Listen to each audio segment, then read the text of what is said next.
Hello guys, स्वागत है आप सभी का आपके अपने YouTube channel cheers from basics में। आज हम लेके आए हैं इंडियन ज्योग्राफी के शॉर्ट नोट्स वाली वीडियो। तो गाइस, अभी हमने लास्ट में अगर देखा जाए तो महाद्वीप जो हमारा विश्व का भूगोल था, महाद्वीप की वीडियो भी आपकी आगे आएगी। तो आपका जो विश्व का भूगोल था उसकी हमने पूरे चारों पार्ट्स डाल दिए हैं। और अगर किसी ने अभी तक वो वीडियो नहीं देखी है तो आप अगर देखा जाए तो वो वीडियो देख सकते हैं। और अब हमारा जो उसी सीरीज़ में अगली वीडियो है तो वो है हमारी इंडियन ज्योग्राफी, भारत के भूगोल पर शॉर्ट नोट्स पर आधारित है। तो गाइस, ये यूपी पुलिस का पेपर है इस समय, तो इसमें काफ़ी ज़्यादा इम्पॉर्टेंट है। और अभी अगर किसी ने भी इंडियन ज्योग्राफी नहीं पढ़ा है तो यह उसके लिए बहुत ही इम्पॉर्टेंट है, क्योंकि इंडियन ज्योग्राफी से हमेशा ही एग्ज़ाम में क्वेश्चन देखने को मिलते हैं।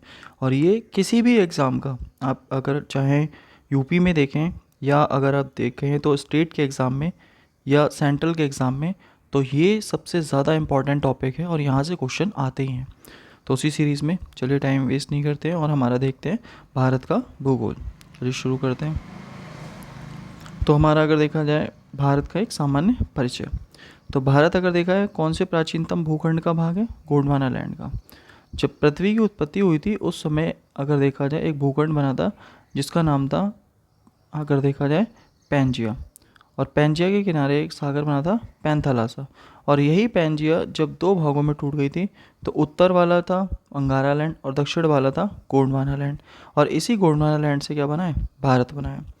अगर हम गोलार्ध के अकॉर्डिंग बात करें तो भारत अगर देखा जाए तो भारत हमारा अगर देखा जाए इधर से उत्तर और इधर से पूरब, भारत हमारा उत्तर पूर्वी गोलार्ध में स्थित है। भारत का नाम भारत जन के नाम के कबीले पर भी पड़ा। आर्यों के रहने के कारण इसका नाम आर्यवर्त हो गया। फारसी व अरबी व ईरानी लोगों ने अगर देखा जाए तो इसको हिंदुस्तान नाम दिया। उसके अलावा यूनानी या अगर हम बोलें तो ग्रीक लोगों ने इसे इंडिया नाम दिया। इंडिया नाम कई बार हमें लगता है कि अंग्रेज़ों ने दिया, परंतु अंग्रेज़ों की देन नहीं है ये, अगर देखा जाए तो ग्रीक या यूनानियों की देन है। नेक्स्ट आता है हमारा क्षेत्रफल के अकॉर्डिंग। अगर हम भारत का क्षेत्रफल की बात करें तो भारत का क्षेत्रफल है 32,87,263 वर्ग किलोमीटर, जो कि विश्व के क्षेत्रफल का लगभग 2.4% है। और क्षेत्रफल के आधार पर भारत अगर देखें तो विश्व का 7वां सबसे बड़ा देश है। और जनसंख्या के आधार पर अब तो ये फिलहाल हमारा प्रथम देश हो गया है, क्योंकि अब दूसरे नंबर पर चीन पहुंच गया है। और अगर हम बात करें विश्व की जनसंख्या कितने प्रतिशत निवास करता है तो 17.5। अभी फ़िलहाल आंकड़े आए नहीं है, लेकिन अभी अगर देखा है पुराने आंकड़े हमारे यही चलेंगे 17.5।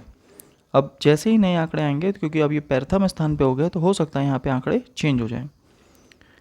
अगर हम बात करें भारत की आकृति की, तो भारत की जो आकृति है वो हमारी कुछ इस प्रकार से है। तो ये जो आकृति है ये अगर देखा जाए, ये आकृति हमारी चतुष्कोणीय प्रकार की है, इसीलिए चौकोर। उत्तर से दक्षिण विस्तार जो है, यानी अगर देखा जाए ऊपर से नीचे तक, तो यह है 3214 किलोमीटर। और पूरब से पश्चिम अगर विस्तार है तो 2933। तो अगर हम ऐसे देखें तो हमारा 3214, और अगर हम ऐसे देखें तो 2933।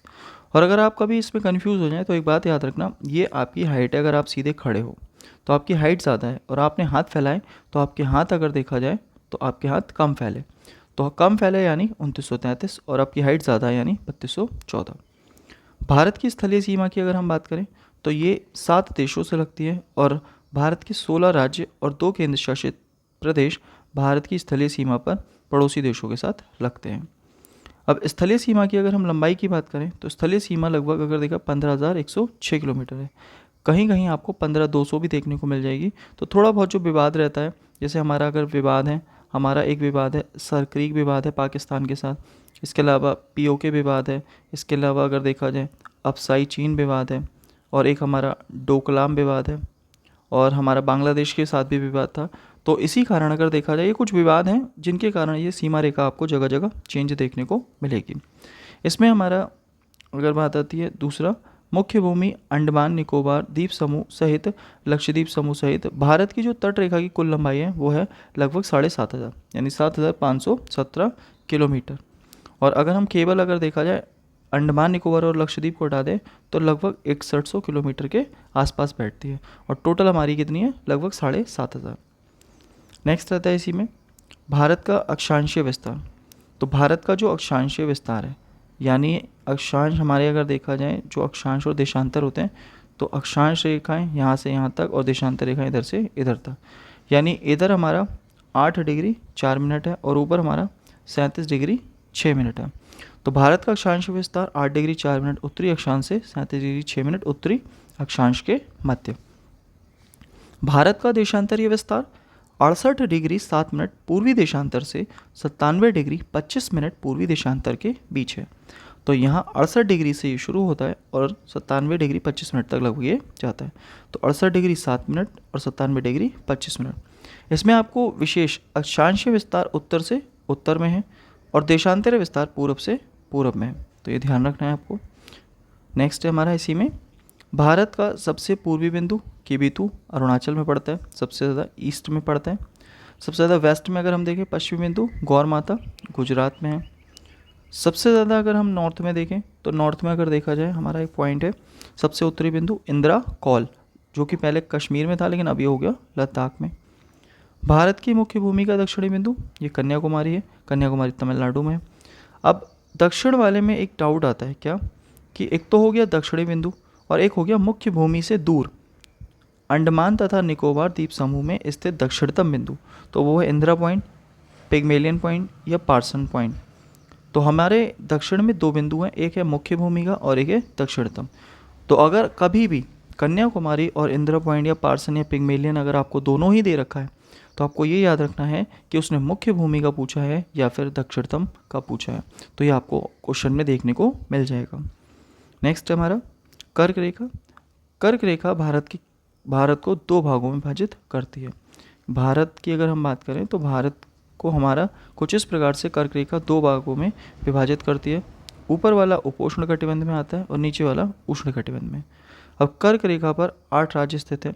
गुजरात, राजस्थान सबसे कम है, मध्य प्रदेश सबसे अधिक है, छत्तीसगढ़, झारखंड, पश्चिम बंगाल, त्रिपुरा, मिजोरम। इसके लिए एक ट्रिक भी है हमारी, मित्र पर गमछा झाड़। तो ये ट्रिक हमेशा अगर देखा जाए, मित्र पर गमछा झाड़, मिजोरम, त्रिपुरा, पश्चिम बंगाल, राजस्थान, गुजरात, मध्य प्रदेश, छत्तीसगढ़ और झारखंड। तो ये आपको ट्रिक याद कर रखनी है अगर आप भूल जाए तो।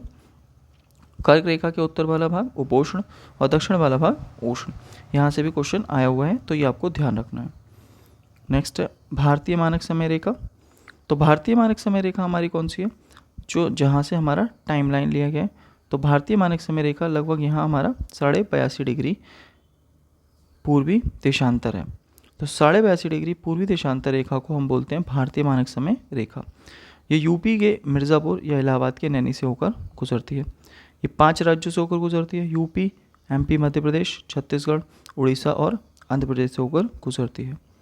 ग्रीनविच समय रेखा से लगभग ये 5.5 घंटे आगे रहती है, यानी 5 घंटे 30 मिनट आगे चलती है। और देश के सबसे पूर्वी और सबसे पश्चिमी बिंदु के मध्य लगभग 2 घंटे का समय अंतराल है। जैसे इस साइड किबिथु था और इस साइड गौर माता था, तो दोनों में अगर समय होगा तो लगभग 2 घंटे का।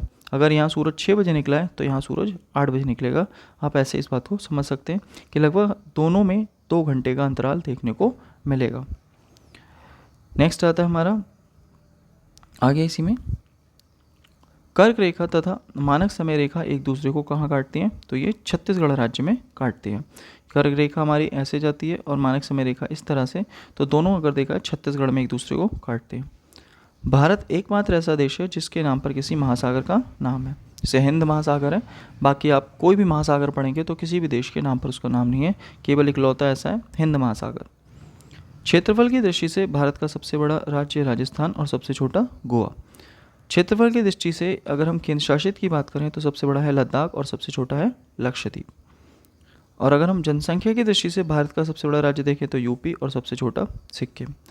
और जनसंख्या की दृष्टि से अगर हम यूटी यानी केंद्र शासित की अगर हम बात करें तो वो है दिल्ली और सबसे छोटा है लक्षद्वीप। भारत के उत्तर पूर्वी राज्य या जिनको हम 7 सिस्टर या 7 बहनें बोलते हैं, तो अरुणाचल, असम, मेघालय, मणिपुर, मिजोरम, नागालैंड और त्रिपुरा। तो ये हमारे टोटल अगर देखा जाए 7 राज्य हैं, तो ये हमें 7 राज्य याद रखने हैं। नेक्स्ट है उत्तर प्रदेश एकमात्र ऐसा राज्य है जिसकी सीमा सर्वाधिक राज्यों से जुड़ी है, कुल 8 राज्य। जैसे 8 राज्य कौन कौन से हैं, यूपी, उत्तराखंड, बिहार, झारखंड, मध्य प्रदेश, छत्तीसगढ़, हरियाणा और हिमाचल। और एकमात्र हमारा केंद्र शासित प्रदेश है दिल्ली। और इसमें सबसे ज़्यादा सीमा अगर लगती है तो मध्य प्रदेश, और सबसे कम अगर सीमा लगती है तो हिमाचल प्रदेश। उत्तर प्रदेश का सोनभद्र एकमात्र ऐसा जिला है जो 4 राज्यों से सीमा साझा करता है, छत्तीसगढ़, मध्य प्रदेश, बिहार और झारखंड। भारत के 9 राज्यों की सीमा समुद्री तट रेखा से लगती है, जिसमें सर्वाधिक सीमा गुजरात की है, सबसे कम सीमा गोवा की है। बाकी हमारे कौन से हैं? गुजरात, महाराष्ट्र, गोवा, कर्नाटक, केरल, तमिलनाडु, आंध्र प्रदेश, उड़ीसा और पश्चिम बंगाल। इसमें याद रखने वाली बात यह है, इधर ईस्ट की तरफ भी हैं और अगर देखा जाए वेस्ट की तरफ भी हैं। वेस्ट की तरफ हमारे 5 राज्य हैं और ईस्ट की तरफ हमारे 4 राज्य हैं। तो इधर हमारे लगते हैं अरब सागर से और इस साइड लगते हैं बंगाल की खाड़ी से।